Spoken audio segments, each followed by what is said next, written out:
सुप्रभात। स्वागत है आपका आज के हिंदी के क्लास में। बच्चों, आज हम सभी क्लास 6 हिंदी फर्स्ट के पाठ 8 डॉक्टर भीमराव अंबेडकर का अध्ययन करेंगे। बच्चों, जब भी संविधान की बात आती है तो हमारे सामने एक महान व्यक्तित्व डॉक्टर अंबेडकर का स्मरण हो आता है, या यूं कह सकते हैं कि भारत को संविधान देने वाले महान नेता का स्मरण हो आता है। आज हम सभी इस पाठ में उसी व्यक्तित्व के बारे में विशेष चर्चा करेंगे।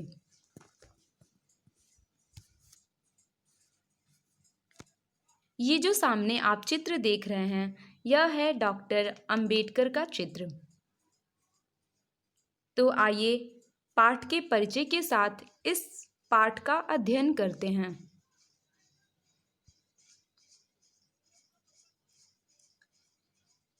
युग प्रवर्तक डॉक्टर भीमराव अंबेडकर अपने आप में एक व्यक्ति नहीं, संस्था थे। उनके मार्गनिर्देशन में तैयार हुआ भारतीय संविधान इसका एक ज्वलंत उदाहरण है। अर्थात जो डॉक्टर भीमराव अंबेडकर थे, वह अपने आप में एक व्यक्ति ही नहीं बल्कि एक संस्था थे। उनको एक संस्था का दर्जा दिया गया था। क्यों? क्योंकि उन्हीं के निर्देशन में ही हमारे देश का संविधान तैयार हुआ था, जिसकी अध्यक्षता डॉक्टर भीमराव अंबेडकर को दी गई थी, जो इसका ज्वलंत उदाहरण है। अर्थात इस प्रकार हम यह कह सकते हैं कि जो डॉक्टर भीमराव अंबेडकर थे, वह एक व्यक्ति के साथ साथ एक महान संस्था भी थे। छुआछूत के उन्मूलन और दलितों के सामाजिक उत्थान के लिए वे आजीवन प्रयासरत रहे। उन्होंने दलित, जो नीचे वर्ग के व्यक्ति थे, उनके लिए और छुआछूत के लिए, जिन लोगों के अंदर छुआछूत, जाति, धर्म आदि की भेदभाव था, उसके लिए, उसके उत्थान के लिए वह अपने जीवन में अनेक प्रयास किए। उनके लिए मानव सेवा सर्वोपरि थी। डॉक्टर भीमराव अंबेडकर के लिए मानव सेवा अर्थात मानव का सेवा करना ही सर्वोपरि था, सब कुछ था। शिक्षा को मानव समाज का उद्धारक मानने वाले डॉक्टर अंबेडकर अपने अविस्मरणीय योगदान के लिए सदैव याद किए जाएंगे। शिक्षा को मानव समाज का उद्धार, यानी जो शिक्षा है वही मानव समाज का उद्धार कर सकती है, ऐसे मानने वाले डॉक्टर भीमराव अंबेडकर को हम सभी हमेशा याद करते रहेंगे। अब आइए उनके बारे में हम विशेष चर्चा करते हैं। डॉक्टर भीमराव अंबेडकर का जन्म 14 अप्रैल 1891 ईस्वी में महू, इंदौर, मध्य प्रदेश में हुआ था। उनका जन्म 14 अप्रैल को हुआ था, मध्य प्रदेश में। इनके पिता रामजी अंग्रेजी सेना में सूबेदार थे। उनके जो पिताजी थे, वो सैनिकों का जो अफसर होता है, सूबेदार मतलब अफसर, वह थे। सूबेदारी के रिटायर होने पर वह एक मिलिट्री स्कूल में 14 साल तक प्रधानाचार्य रहे, और जब वह सूबेदार के पद से रिटायर हो गए तो मिलिट्री स्कूल में 14 साल तक प्रधानाचार्य के पद पर कार्यरत रहे। 16 साल की अल्प मतलब कम आयु, 16 साल की जो आयु थी वह कम आयु ही होती है।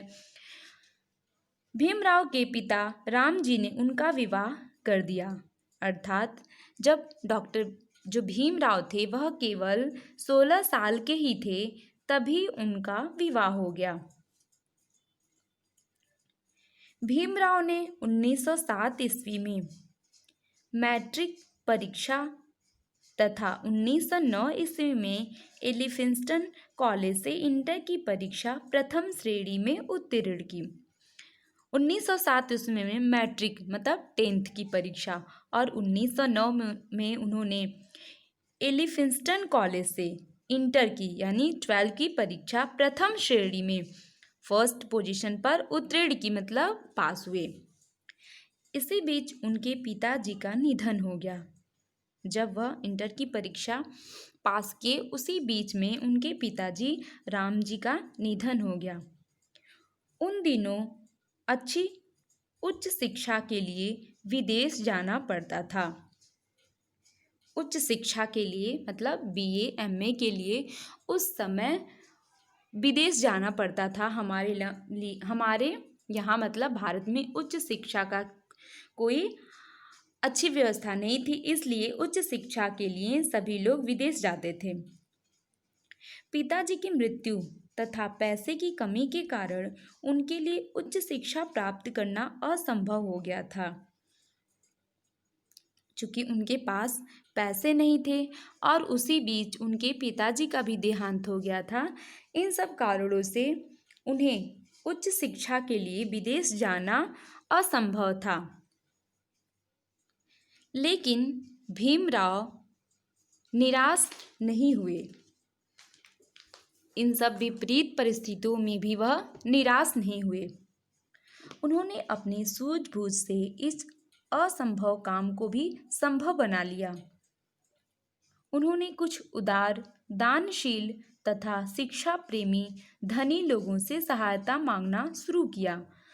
उन्होंने अपने उच्च शिक्षा के लिए कुछ उदार मतलब जो जिनका हृदय उदार था और जो दानशील जो दान करते थे और शिक्षा प्रेमी और जो लोग शिक्षा के प्रेमी थे, शिक्षा को महत्व देते थे, ऐसे धनी लोगों से उन्होंने अपनी शिक्षा के लिए सहायता मांगनी शुरू की। अनेक लोगों द्वारा इनकार करने पर भी उन्होंने अपना प्रयत्न जारी रखा। उनको पैसे देने के लिए, भीमराव को पैसे देने के लिए बहुत से लोगों ने उन्हें इनकार कर दिया, मना कर दिया, फिर भी वह अपना जो प्रयास था वह जारी रखे। अंत में बड़ौदा नरेश सयाजीराव ने उनकी जिज्ञासा व प्रतिभा को देखकर उन्हें छात्रवृत्ति देना स्वीकार कर लिया और अंत में बड़ौदा के जो नरेश थे, जो राजा थे सयाजीराव, उनकी जिज्ञासा को, शिक्षा के लिए जो उनके अंदर जिज्ञासा थी, इस चीज़ को देख करके वह उन्हें छात्रवृत्ति देने के लिए स्वीकार कर लिए। इसी छात्रवृत्ति के सहारे उन्होंने 1912 में बीए की परीक्षा उत्तीर्ण की थी और जो उन्हें छात्रवृत्ति मिली उसी छात्रवृत्ति से, उसी पैसे से उन्होंने 1912 में बीए की उपाधि प्राप्त की। सयाजीराव ने भीमराव को उच्च शिक्षा प्राप्त करने हेतु अमेरिका भेजा और जो सयाजीराव नरेश थे उन्होंने भीमराव को उच्च शिक्षा के लिए अमेरिका भेजा। न्यूयॉर्क विश्वविद्यालय से भीमराव ने 1914 ईस्वी में एमए की डिग्री हासिल की और न्यूयॉर्क विश्वविद्यालय से भीमराव ने एमए की डिग्री हासिल की। अर्थात उन्होंने 1912 में बीए और 1914 में एमए की डिग्री हासिल की।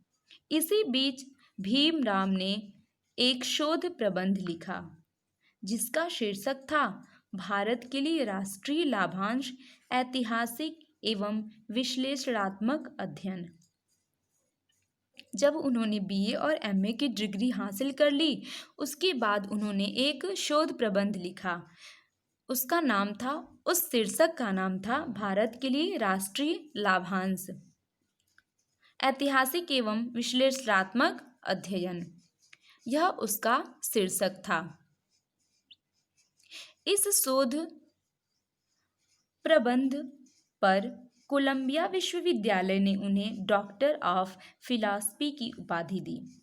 इस शोध प्रबंध पर उनका जो शोध था, इस पर प्रभावित होकर के कोलंबिया विश्वविद्यालय ने उन्हें डॉक्टर मतलब उनके नाम के आगे डॉक्टर लगा और उन्हें इस प्रकार से डॉक्टर्स की उपाधि मिली।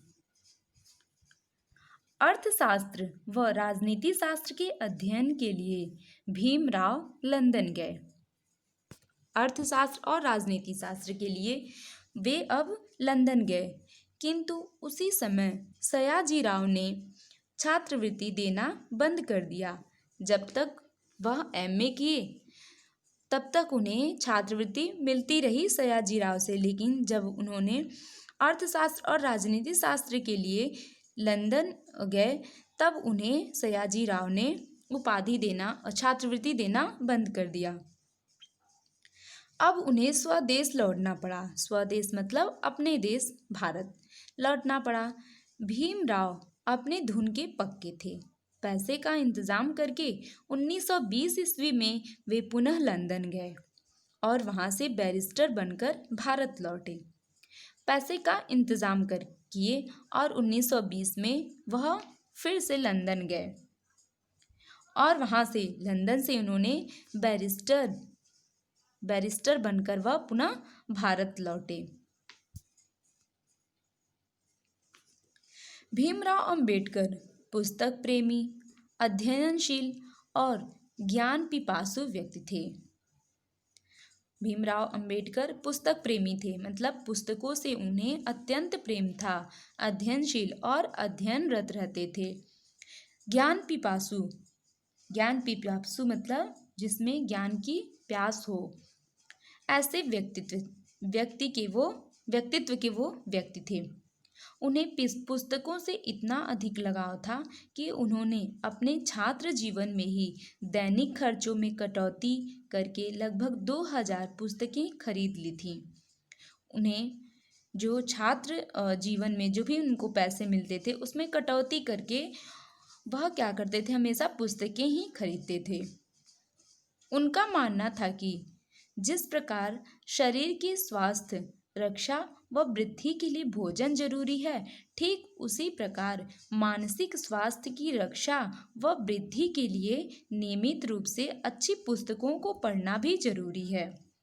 जिस प्रकार मनुष्य को स्वस्थ रहने के लिए भोजन की आवश्यकता होती है, उसी प्रकार से रक्षा व वृद्धि के लिए नियमित रूप से अच्छी पुस्तकों को पढ़ना चाहिए, ऐसा उनका मानना था। हम जितनी अधिक पुस्तकें पढ़ेंगे उतने ही अधिक विद्वान और तरक्कीशुदा बनेंगे। उनका मानना था कि हमें पुस्तकों का ज्ञान हमेशा आगे बढ़ाता है और जब हम इस प्रकार की विभिन्न पुस्तकों का अध्ययन करेंगे तो हम विद्वान होंगे और तरक्कीशुदा बनेंगे, मतलब हम और भी तरक्की करेंगे। अंबेडकर जी पढ़ने में इतने तल्लीन हो जाते थे कि उन्हें खाने पीने आदि की भी सुध नहीं रहती थी। जब वह पढ़ने में तल्लीन हो जाते थे, मन लगाकर पढ़ने लगते थे, तो उन्हें खाने पीने की भी सुध नहीं रहती थी, अर्थात वह यह भूल जाते थे कि उन्हें खाना पीना भी है। उनका कथन है, पुस्तकें ज्ञान प्राप्ति व मनोरंजन का सर्वोत्तम साधन है। उनका मानना था कि जो पुस्तकें हैं वह ज्ञान प्राप्ति के साथ मनोरंजन का भी सर्वोत्तम मतलब सबसे अच्छा साधन है। महाराष्ट्र में रहकर अंबेडकर जी ने शाहू जी महाराज की मदद से 31 जनवरी 1920 ईस्वी में मूक नायक समाचार पत्र निकालना प्रारंभ किया। महाराष्ट्र में जब वो रहने लगे तो उन्होंने साहू जी महाराज की मदद से एक समाचार पत्र निकाला जिसका नाम था मूक नायक। इसका उद्देश्य दलित उत्थान तथा भारतीय समाज में व्याप्त अंधविश्वास, जाति प्रथा, छुआछूत आदि बुराइयों को भी दूर करना था। जो उन्होंने मूक नायक नामक समाचार पत्र निकाला उसका उद्देश्य था छुआछूत और जो भी बुराई थी ये सब दूर करना। जो छूत छात का जो ख्याल रखते थे, जिनके मन में अस्पृश्यता का भाव था और जो अंधविश्वास मतलब जो विश्वास विचारहीन हो, जिनका कोई भी अर्थ ना हो, और जो दलित लोग थे उन लोगों के उत्थान के लिए भारतीय समाज में उस समय जो दलित, छुआछूत, ये सब जो भावनाएं थी, इन सबको दूर करना, इसी के लिए उन्होंने, इसी उद्देश्य से उन्होंने जो मूक नायक नाम का समाचार पत्र था निकाला। उन्होंने इस उद्देश्य से निकाला कि जो भारतीय समाज में यह व्याप्त है अंधविश्वास, जाति प्रथा और छुआछूत बुराई, यह क्या होगा, दूर होगा। लोग जब इसे पढ़ेंगे तो उनके अंदर ये सब भावनाएं दूर होंगी। 29 मार्च 1920 ईस्वी को अंबेडकर ने कोल्हापुर में दलितों के सम्मेलन की अध्यक्षता की। 29 मार्च 1920 को अम्बेडकर ने कोल्हापुर में जो दलित थे उनके सम्मेलन की अध्यक्षता की, मतलब उसमें वह अध्यक्ष बने। इस सम्मेलन में कोल्हापुर नरेश साहू जी ने उपस्थित लोगों से कहा, जो कोल्हापुर के नरेश थे साहू जी, और उस सम्मेलन में जो लोग वहाँ पर उपस्थित थे, तो साहू जी ने उन लोगों से कहा, तुम्हें अंबेडकर के रूप में अपना उद्धारक मिल गया है। उन लोगों से उन्होंने कहा कि जो अंबेडकर हैं उनके रूप में तुम्हें उद्धारक मिल गया है, मतलब अपना उद्धार करने वाला। अब तुम लोगों को अंबेडकर जैसा एक ऐसा व्यक्ति मिला है जिससे तुम लोगों का उद्धार हो जाएगा। 1936 ईस्वी में डॉक्टर अंबेडकर ने इंडिपेंडेंट लेबर पार्टी नाम के एक राजनीतिक दल का गठन किया। सन 1936 में हुए प्रांतीय चुनाव में इस पार्टी को भारी सफलता मिली। अंबेडकर अपने अनेक साथियों के साथ भारी बहुमत से विजयी हुए।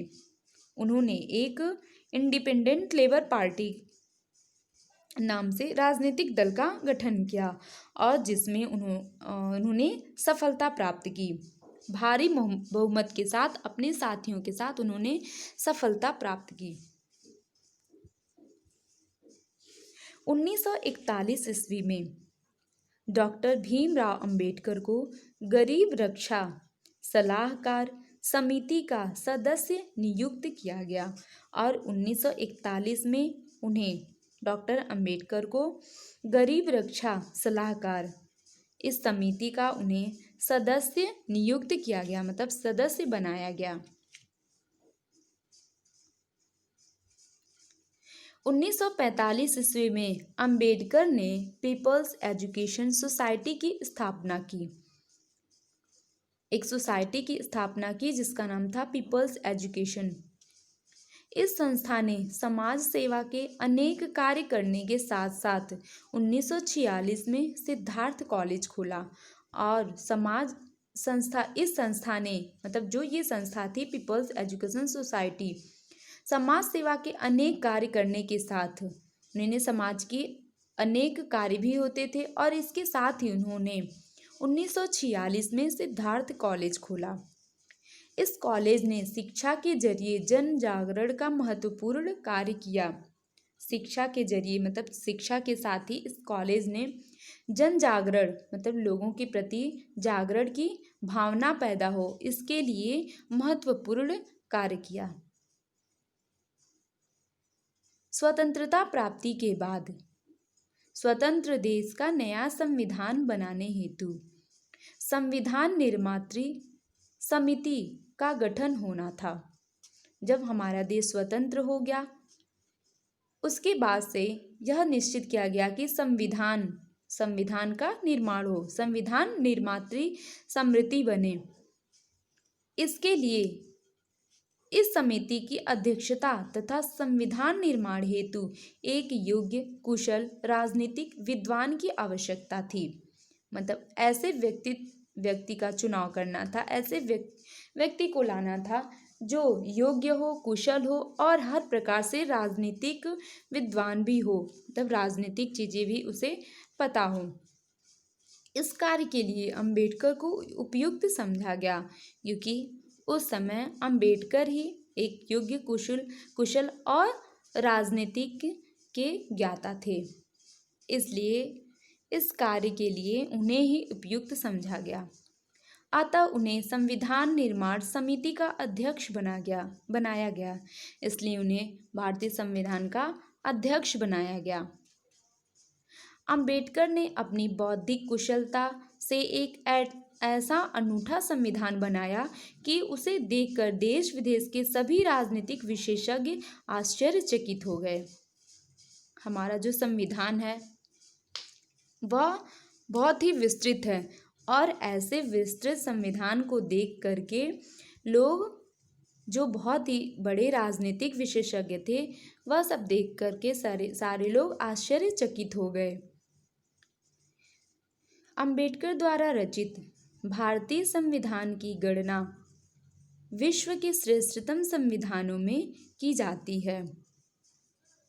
भारतीय संविधान की जो गणना है वह विश्व के श्रेष्ठतम संविधानों से की जाती है। मतलब जो भी संविधान है, अमेरिका का संविधान हुआ, इन सभी के संविधान में श्रेष्ठतम गणना, तब जो हमारा संविधान है वह सबसे बड़ा और विस्तृत संविधान है। 1952 ईस्वी में अंबेडकर लोकसभा का चुनाव लड़े किंतु हार गए। उन्होंने 1952 में लोकसभा का चुनाव लड़ा लेकिन उसमें वह हार गए। बाद में वे मार्च 1952 में राज्यसभा के लिए चुन लिए गए। वह स्वयं ही राज्यसभा के लिए चुन गए और भारत सरकार के कानून मंत्री बने। कानून मंत्री उन्हें बनाया गया। अंबेडकर के लिए मानव सेवा सर्वोपरि थी। उनका मानना था कि मानव सेवा ही ईश्वरीय सेवा है, अर्थात उनके लिए मानव का सेवा करना ही सर्वोपरि था। वे किसी भी धर्म, समाज को मानव जाति और मानवीयता से ऊपर नहीं मानते थे। वे मानते थे कि शिक्षा ही मानव समाज का उद्धार कर सकती है। उनका मतलब ये था कि अगर व्यक्ति शिक्षित है, अगर उसके अंदर शिक्षा है, तभी मानव समाज का उद्धार हो सकता है। मानव समाज के उद्धार के लिए शिक्षा अत्यंत महत्वपूर्ण है। वे किसी भी धर्म, समाज और मानव जाति और मानवीयता से ऊपर नहीं मानते थे। अत्यधिक परिश्रम करने के कारण वह रुग्ण और बीमार हो गए। उन्होंने इतना अधिक परिश्रम किया कि वह बीमार हो गए और 6 दिसंबर 1956 को उनकी मृत्यु हो गई। देश के नवनिर्माण में अंबेडकर के योगदान के लिए भारत सरकार ने 1990 ईस्वी में उन्हें मरणोपरांत भारत रत्न की उपाधि से सम्मानित किया। मृत्यु के उपरांत उन्हें भारत सरकार ने 1990 ईस्वी में भारत रत्न की उपाधि से उन्हें सम्मानित किया। यद्यपि वे आज हमारे बीच नहीं हैं, किंतु अपने सामाजिक व वैचारिक योगदान के लिए वे सदैव ही याद किए जाएंगे। हमारे बीच आज डॉक्टर अंबेडकर नहीं हैं, लेकिन जो उनके कार्य थे, उनके सामाजिक और वैचारिक जो योगदान थे, वह हमेशा ही याद किए जाएंगे। तो बच्चों, यह पाठ यहीं पे समाप्त होता है। हमें इस पाठ से यह शिक्षा मिलती है कि हमें भी कभी भी जाति प्रथा, छुआछूत आदि का विरोध करना चाहिए। ये सब क्या हैं? एक सामाजिक बुराइयां हैं। ओके, धन्यवाद।